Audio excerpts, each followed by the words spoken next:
The grand hall glittered with alien light, a kaleidoscope of colors bouncing off the crystalline walls.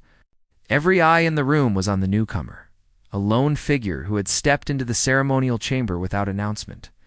The alien nobles and warriors shifted, whispers threading through the crowd like a nervous current. He was human, that much was clear. But what drew ridicule first wasn't his species, it was his armor. Unlike the sleek, adaptive, and clearly expensive armaments of the alien delegates, his suit looked heavy, cumbersome, and almost ancient. Scratches marked its surface, and dents testified to battles past. It was dark, muted, and plainly functional, entirely without flourish. A ripple of laughter moved through the hall. "Look at him," one of the younger delegates snickered, their voice carrying the faint tinkle of haughtiness. "Does he really think that heap is armor?"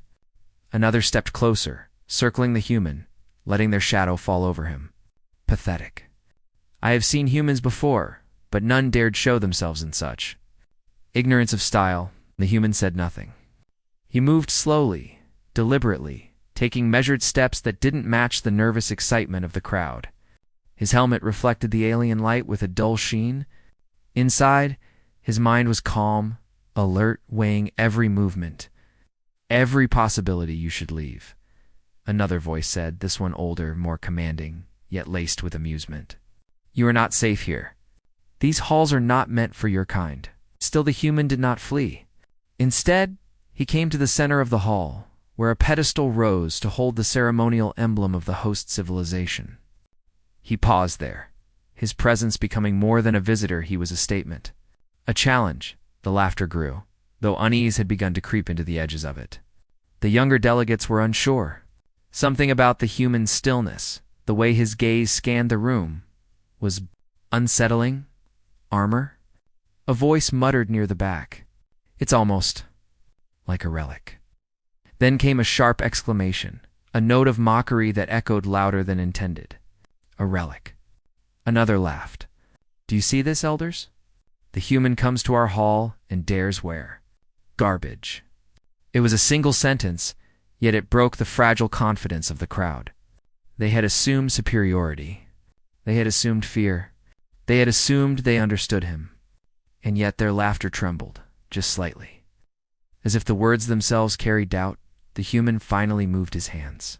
Slowly, deliberately, he lifted the helmet from his head. The movement was unhurried, almost ceremonial. In that single motion, the room froze. The air itself seemed to hesitate, holding its breath. He was not like the humans they had known. They had heard stories of humans fighting with ingenuity, their small fleets surviving impossibly against larger enemies. But seeing one face to face was different.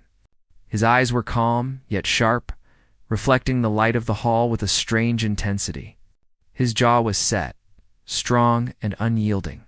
His features, though ordinary by human standards, carried an unspoken promise, a capacity for strength the hall had not anticipated.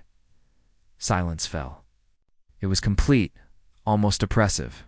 The alien delegates stared, caught between awe and disbelief. Some had to look away, unwilling to confront the raw certainty in his gaze. Others froze entirely, their laughter and mockery evaporating like smoke. "Do you see now?" The human's voice cut through the silence. It was steady, clear, and authoritative, even if it was quiet. "This is not a relic. This is survival. This is purpose. And yes, it is armor because it has kept me alive when nothing else could." A low murmur spread through the room, the first sound since the helmet was removed. The elders exchanged glances, their earlier amusement replaced by cautious interest. They had underestimated humans, assuming weakness, assuming style mattered more than function. They had assumed arrogance without knowledge. The human took another step forward. Every eye followed him, some out of curiosity, some out of unease. His armor, though battered, bore marks of battle that spoke of skill and resilience, not neglect. The dents and scratches were not flaws, they were victories, scars earned in the crucible of war. "You mock what you do not understand," he said, his tone quiet but cutting. "You think elegance is power? You think perfection is protection? I have faced enemies who could destroy your fleets without effort, and I stand here. Why? Because what I wear is real. It works. It survives. It speaks of experience, not vanity. Silence heavier than before settled over the hall. Some of the younger delegates tried to laugh again, but the sound caught in their throats. They realized in a creeping awareness that they were confronted by someone who had lived through more than their entire civilization could claim. Someone who had faced mortality and returned unbroken. Unbowed, the human stepped closer to the emblem, his presence dominating the space. "You call me a relic," he continued. "I call myself prepared. You call me naive. I call myself ready. You have had your centuries of peace, your endless halls of light and crystal and ceremony. I have had fire. I have had blood. I have had enemies who cared nothing for honor, nothing for protocol, and I survived." An elder, tall and adorned in ceremonial robes, finally found his voice. "Human, why come to our hall?" The human's gaze did not waver. "I come because your species assumed I was inferior. I come because your council thought that laughter was the answer to courage. I come because someone has to remind you that strength is not measured in style, or in the grandeur of a hall, or in the sharpness of your words. Strength is proven." The air seemed to hum. The younger delegates exchanged glances, a mixture of embarrassment and wonder. The mocking tone had vanished, replaced with a dawning respect, tinged with fear. "You speak boldly," another elder said, his voice quieter now. "And yet you are only one. Only one." The human's eyes glimmered with intensity. One, perhaps, but one who has faced the impossible and endured. One who has fought, bled, and survived when countless others would have fallen. One who wears armor not for display, but because without it, I would not be here to speak. Perhaps my kind is small in number, but we endure. And we do not break easily. The hall seemed to shrink, the crystalline walls echoing his words. There was a subtle shift in the energy of the room, a realization that the laughter, the mockery, had been premature. The human had revealed himself not just by removing his helmet, but by laying bare a history of struggle, resilience, and quiet. Unshakable courage. One of the younger delegates stepped forward, hesitant. "Your armor.